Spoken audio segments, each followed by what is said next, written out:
Boa tarde, boa noite, bom dia, amigos do SEAC, da Casa Espírita Amor e Caridade, ajudando a caminhada.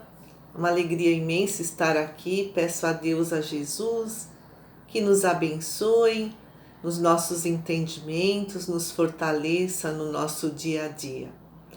Hoje nós vamos fazer uma reflexão em cima de um livro cujo título é Reencarnação, a Justiça de Deus. É escrito por Cícero Alberto Nunes. Então nós somos criados simples e ignorantes, ou seja, sem conhecimento. Nós encarnamos, vestimos esse corpo de carne, a gente vem para esse planeta, para qualquer outro planeta, para se desenvolver intelectualmente, moralmente. Desencarnamos, libertamos-nos desse corpo físico, né? Ele fica aqui, entregue novamente ao solo, e nós vamos para o plano espiritual. E o espírito progride sempre no aspecto intelecto moral, nunca retrograda, nunca perde as virtudes e os conhecimentos que já conquistou. Ficam esquecidos durante a existência carnal, mas ficam gravados no espírito. E essa evolução é uma conquista pessoal intransferível, depende dos esforços de cada um de nós avançar mais ou menos. E a finalidade das encarnações, reencarnações, é atingir a perfeição relativa, porque a perfeição absoluta, saber tudo de tudo, só Deus. Nós vamos um dia chegar à condição de espíritos puros, vamos precisar de muitas encarnações, por isso é impossível conquistar a perfeição em uma única existência carnal. Mas Deus, na sua infinita bondade, nos concede o número que for necessário de encarnações para que a gente possa chegar a essa condição de perfeição relativa. E tem aquela frase magnífica que Allan Kardec escreveu, está até lá no frontispício do túmulo dele, lá na França. Nascer, viver, morrer, renascer ainda e progredir sempre, tal é a lei. E os povos antigos já acreditavam em reencarnação. Na Grécia Antiga, antes de Jesus, antes da era cristã, os gregos acreditavam em metempsicose, ou seja, a pessoa poderia reencarnar num corpo de um animal numa próxima existência. Isso seria uma espécie de castigo. Os hindus, os budistas também acreditam na reencarnação. Eles denominam Sansara, a roda dos nascimentos. Na Bíblia, tem várias passagens na Bíblia que falam sobre reencarnação. Lá no evangelista João, no capítulo 3, itens 1 a 12, tem aquela passagem bastante conhecida do fariseu que admirava Jesus, Nicodemos. Então Nicodemos vai até o nosso mestre e pergunta: o que é necessário fazer para conquistar o reino de Deus? E Jesus lhe responde: na verdade te digo que aquele que não nascer da água e do Espírito não pode entrar no reino de Deus. Não te maravilhes de ter dito isso, né? É necessário nascer de novo. O vento assopra onde quer e ouves a sua voz, mas não sabes de onde ele vem, nem para onde vai. Assim é todo aquele que é nascido do Espírito. Então, quando Jesus disse que aquele que não nascer da água, né, que é necessário renascer da água, porque a água era o símbolo da natureza material. No século VII, uns 700 anos antes da vinda de Jesus, lá na Grécia, tinha um filósofo grego, Tales de Mileto, e ele defendia que a água que dava origem a toda a matéria que existe. Então, por isso que Jesus fala, é necessário nascer da água, nascer para ter esse corpo físico. E é também necessário nascer em espírito. O espírito é a alma criada por Deus. E quando Jesus disse a Nicodemos, não sabemos de onde viemos nem para onde vamos, porque nós não sabemos quem fomos. Nessa encarnação a gente não lembra, uma minoria lembra. Não sabemos onde vivemos, em qual cultura, em quais países, na última ou nas últimas encarnações. Não sabemos para onde vamos. A gente vai para o plano espiritual depois que desencarna, mas exatamente aonde? Oh, será que nós vamos para nosso lar? Será que nós vamos para Nova Alvorada? Será que nós vamos para o umbral? A gente não sabe, né? E Jesus, então, também continua dizendo a Nicodemos, se lhe falo das coisas da terra e não compreendes, o que dirá então das coisas do Espírito? Porque Nicodemos ficou espantado, ele falou, como? Sendo eu velho, eu posso voltar a entrar no ventre da minha mãe? E Nicodemos, que era um profundo conhecedor da religião judaica, não tinha condições de compreender a reencarnação. Imagine então o povo, né? Por isso que Jesus nos ensinou naquela época por intermédio das parábolas. Tem outra passagem também na Bíblia em que Jesus pergunta aos seus discípulos, que dizem sobre o Filho do Homem? O Filho do Homem era o próprio Jesus. Está lá em Mateus, no capítulo 16, itens 13 a 17. E o povo achava que Jesus era um dos antigos profetas que havia ressuscitado. Mas ressuscitar significa morrer e depois voltar a viver com aquele mesmo corpo da encarnação anterior. No entanto, Jesus nasceu como filho de Maria de Nazaré. E esses profetas, em que os judeus achavam que ele poderia até ser viveram há séculos atrás. Então, dá para perceber que o povo judaico naquela época fazia uma confusão entre reencarnação e ressurreição, né? Ressurreição, voltar a viver depois da morte com o mesmo corpo anterior. Até o rei Herodes, que tinha mandado matar o João Batista, ele acreditava que Jesus fosse a ressurreição de João Batista. Mas Jesus disse que João Batista era Elias. Elias foi um profeta que viveu 900 anos antes de Jesus. Elias mandou decapitar muitos seguidores que fizeram ídolos de ouro. E nessa encarnação, então, João Batista foi decapitado a mando do Herodes. É a lei de causa e efeito, ação e reação, plantar e colher.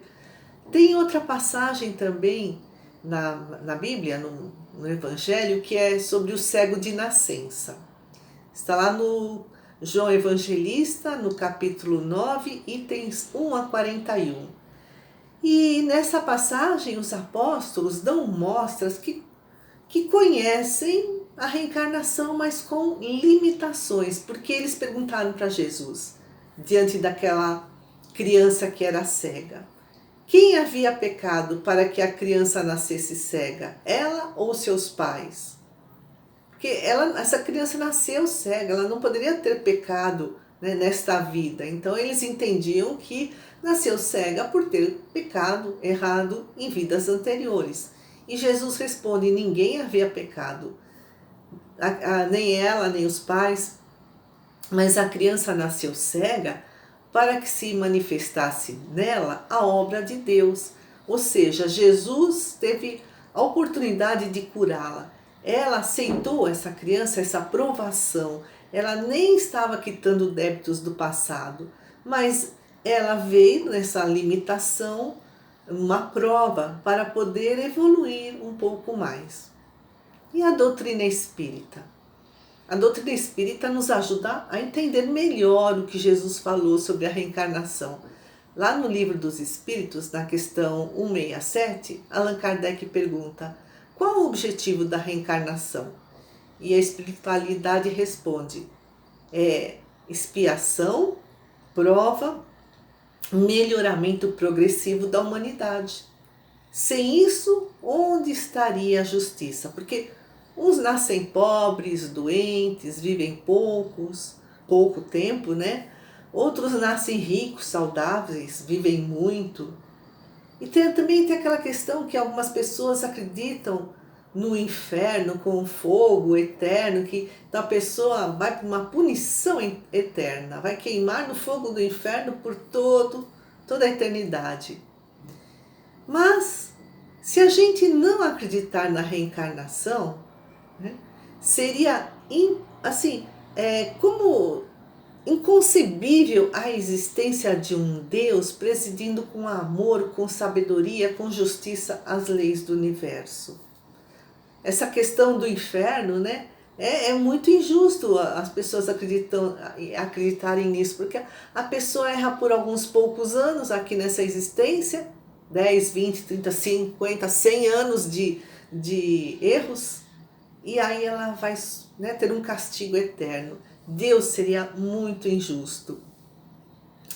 Então essas dores, essas limitações, né, essa criança que nasceu cega, ou outras pessoas que nascem já com outras doenças, nascem pobres, vivem pouco, são provas que são escolhidas pelo Espírito porque ele quer avançar um pouco mais na sua evolução espiritual, ou são expiações, que são as colheitas dos erros cometidos no passado. Não é castigo de Deus, é a lei de causa e efeito.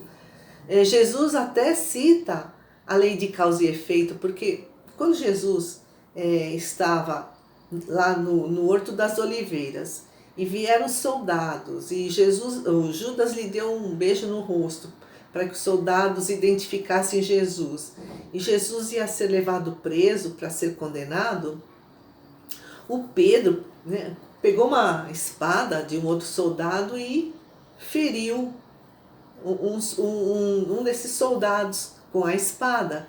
E Jesus diz para Pedro: mete a tua bainha, a tua espada na bainha, pois todos que lançarem mão da espada, pela espada perecerão. Está lá em Mateus, no capítulo 26. E o objetivo da lei de causa e efeito é ensinar-nos a fazer ao outro o que desejamos para nós. E na questão 171 do Livro dos Espíritos, Allan Kardec pergunta: em que se funda a lei da reencarnação? Dizem os Espíritos: na justiça de Deus. E a gente pode perguntar assim: mas por que eu esqueço o passado se existem as reencarnações? Esse esquecimento é uma misericórdia de Deus, porque esquecendo a gente tem mais liberdade de agir, sem o peso das culpas, dos erros que cometemos, sem a lembrança do outro, do mal que o outro nos fez, porque às vezes esse outro, né, se tornou um inimigo, ele pode até reencarnar na nossa mesma família, para que haja a reconciliação de desafetos. E se a gente lembrasse tudo isso, seria muito difícil recomeçar. E tem muitas provas científicas também da reencarnação. Por exemplo, a TVP, é a terapia de vidas passadas, a regressão de memória com a hipnose. Então, tem algumas pessoas que passam pela hipnose, regressão de memória e trazem relatos muito minuciosos de vidas passadas. Muitas vezes, esses relatos são comprovados por outras pessoas, por documentos, por jornais antigos. Tem também a memória extracerebral, aí a pessoa nem entra em hipnose. São lembranças de vidas passadas que afloram, isso acontece principalmente com as crianças. Depois elas vão esquecendo, né, esse passado. O professor Ian Stevenson, que é um psiquiatra da Universidade de Virgínia, nos Estados Unidos, ele estudou 600 casos de reencarnação, entrevistando pessoas do mundo inteiro. E ele selecionou 20, né, assim, mais sugestivos, e ele então escreveu o livro 20 casos sugestivos de reencarnação. É um estudioso, um pesquisador, um psiquiatra. E também tem as crianças prodígios, que já nascem com talentos incríveis. Esses talentos foram adquiridos nas encarnações anteriores. Só que nesse caso não foram esquecidas, tem algum objetivo. Esses talentos afloram. Mozart, por exemplo, ele viveu no século XVIII. Aos 4 anos ele já tocava piano assim virtuosamente. Aos 5 anos ele já compunha músicas. Aos 8 anos ele compunha óperas. Outra pessoa assim de renome é Blaise Pascal, no século XVII ele viveu. Aos 11 anos ele descobriu um novo sistema geométrico. Aos 12 anos ele escreveu um livro na área da física. Aos 17 anos ele escreveu um livro na área da matemática e esse livro foi considerado um grande sucesso entre os maiores matemáticos do seu tempo. Ele tinha 17 anos quando escreveu esse livro. William Hamilton, ele foi um filósofo escocês que viveu no século XIX. Aos 3 anos, ele é escocês, falava inglês. Aos 3 anos, ele já dominava a língua hebraica. Aos 7 anos, ele tinha mais conhecimentos do que os seus professores. Aos 13 anos, ele falava 13 idiomas, clássicos e modernos, perfeitamente. Aos 18 anos, ele foi considerado o maior matemático da Grã-Bretanha. É impossível desenvolver todo esse conhecimento, essa capacidade em tão poucos anos de vida física. Tem outra evidência científica da reencarnação, é o déjà vu, é o fenômeno já visto. Sabe aquela sensação, aquela certeza de já ter estado em algum lugar, de já ter visto alguém que a gente está vendo pela primeira vez. Nossa, mas olha, você me é tão familiar, você não me é estranha, parece que eu te conheço. São reencontros de pessoas que foram amigas, foram parentes em vidas passadas. E tem o relato dos espíritos, há grandes médiuns que falam das suas vidas passadas. Emmanuel, por exemplo, traz para Chico várias de suas encarnações em vários livros. No século IX a.C., Emmanuel foi Simas, um grão sacerdote no templo de Amon-Ra, no Egito. No século I a.C., ele foi Públio Lentulus Cornelius Sura, um cônsul romano. À época de Jesus ele tinha esse nome, menos o Sura, Ele era Públio Lentulus Cornelius, que foi o senador romano, bisneto daquele com o mesmo nome. Mas era bisneto, ele foi bisneto dele mesmo. É a roda, das reencarnações. No século II depois de Cristo, Emmanuel foi Nestório, um judeu escravo dos romanos. Tudo isso está lá, 50 anos depois, há 2000 anos, em todos esses livros maravilhosos. No século III depois de Cristo, Emmanuel foi Basílio, um romano que era filho de escravos gregos. No século V depois de Cristo, ele foi São Remígio, bispo de Reims, lá no Reino dos Francos, considerado o maior orador sacro de sua época. No século XVI, ele foi o padre Manuel da Nóbrega, um jesuíta que viveu no Brasil. No século XVII, foi o padre Damásio, que viveu na Espanha. No século XVIII, Jean-Jacques Tourville, lá na França, um educador religioso. No século XIX e XX, foi padre Amaro, lá do Pará, que veio para o Rio de Janeiro e teve contato com Bezerra de Menezes. E dizem que Emmanuel já está reencarnado no Brasil. Para finalizar, eu gostaria de trazer uma frase de Rick Jones Anderson. Ele é cantor, músico, compositor e poeta santista. Olha que criativo. Diz ele: quem acredita que a morte é o fim, provavelmente não deve crer que após o sábado vem o domingo, o descanso, e após o domingo a segunda, o recomeço. É a eterna roda viva da vida. Amigos queridos, fiquemos todos na paz de Deus. Muito obrigada.